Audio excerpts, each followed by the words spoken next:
मित्रांनो, 4-5 दिवसातच आपल्या मुंबई महानगरपालिकेचं इलेक्शन आहे. वोट द्यायला जाशाल तेव्हा विचार करून जा. विचार करून जा याच्यासाठी सांगतोय कारण की तुमच्या मताचं महत्त्व खूप जास्त. मी माझं पर्सनल मत तुम्हाला सांगतोय. मी BJPला मतदान करणार नाही.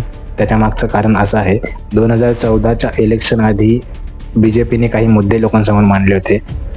त्या मुद्द्यांना लक्षात ठेवूनच लोकांनी त्यांना निवडून आणलं होतं. त्यांचे मुद्दे असे होते की पेट्रोलची प्राईस कमी करतील, गॅसची प्राईस कमी करतील, रस्ते व्यवस्थित बनवतील, महिलांची सुरक्षा वाढवतील, बलात्कारांवर रोक आणतील. पण आजची सिच्युएशन अशी आहे, पेट्रोलची प्राईस जी आहे 11 वर्षानंतर सुद्धा 65 वरून ती 103 रुपयांवर आलेली आहे. गॅसची प्राईस 414 होती, ती प्राईस 850 रुपयांवर आलेली आहे. रस्त्यांचं जर तुम्ही बघायला गेलात, सोशल मीडियावर तुम्हाला सगळ्या गोष्टी समजून आल्याच असतील आतापर्यंत, कसे पैसे खाल्ले, कसे रस्ते बनवले. पण मी तुम्हाला एक रिसेंटली एक्झाम्पल सांगतोय. आपला डोंबिवली पलावाचा जो ब्रिज होता, तो ब्रिज बनवण्यासाठी ह्या लोकांनी टोटल 8 वर्ष घेतले. 8 वर्षानंतर जेव्हा या पुलाचं उद्घाटन केलं, तर तेव्हा तो पूल फक्त 8 तासात बंद करण्यात आला, हे बोलून की मोठ्या पावसामुळे त्या रस्त्याचे काँक्रिटीकरण, डांबरीकरण जे आहे ते बाहेर आलं आहे. तर ह्या लोकांची अशी कामं आहे, त्याच्यातून त्यांनी किती पैसे खाल्ले 8 वर्ष, काय कामं केली हे त्यांनाच माहिती. दुसरा मुद्दा असा आहे, बेटी बचाव बेटी पढाओ हा स्लोगन भाजपावाल्यांनी आणला होता. पण आत्ताची जी सिच्युएशन आहे, त्या सिच्युएशनच्या हिशोबाने बेटी बचाव भाजपा की सरकार से हा स्लोगन आणणं गरजेचं आहे. त्याचं कारण सगळ्यात जास्त कॅन्डिडेट जे आहेत, रेपिस्ट आणि क्रिमिनल जे आहेत, ते भाजपामध्येच भरलेले आहेत. हे तुम्हाला नवीन सांगण्याची गरज नाही आहे, तुम्ही बघतच असाल सोशल मीडियावर.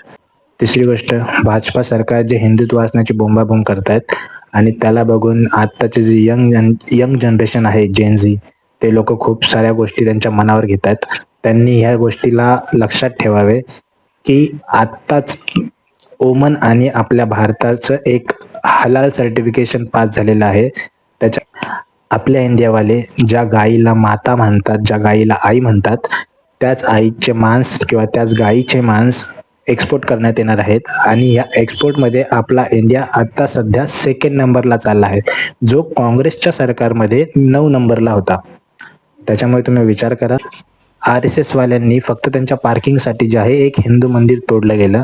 त्याचा विरोध खूप लोकांनी केला, पण त्याचा काही परिणाम झाला नाही, शेवटी ते तोडण्यातच आलं. तर हे काही आहेत RSS वाले, भाजपावाले जे हिंदुत्वाचे गाणे गातात, पण ते हिंदुत्व त्यांचं काहीच कामाचं नाहीये. ते फक्त ग्राउंड लेवलला आपल्यात भांडणं लावून देण्यासाठी आहेत. वरच्यामध्ये ते खूप खुश आहेत. आज त्यांची MIMची आणि भाजपाची युती पण झालेली आहे. तर तुम्ही समजू शकता त्या लोकांचं काय चालू आहे.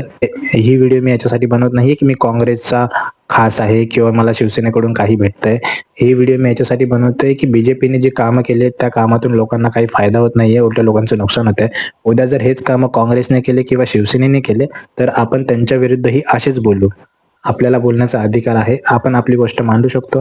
ज्याला याच्यातून चांगलं घ्यायचं तो चांगलं घेईल, ज्याला वाईट घ्यायचं तो वाईट घेईल. ही व्हिडिओ बनवण्यामागचं कारण असं आहे की मला असं वाटतं की आज जे बलात्कार दुसऱ्यांच्या घरात होत आहेत किंवा जे खून दुसऱ्यांच्या घरात होत आहेत, ते उद्या तुमच्या माझ्या घरात होऊ नये.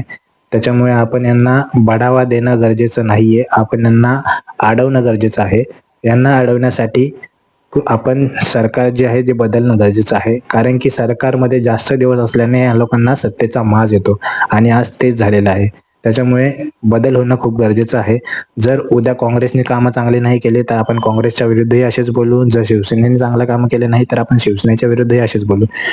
कामं करणे गरजेचं आहे, ते चांगले असणं गरजेचं. त्याच्यामुळे तुम्हाला विनंती आहे, तुमचं मत देताना विचार करा, विचार करून मत द्या. जय भारत, जय महाराष्ट्र.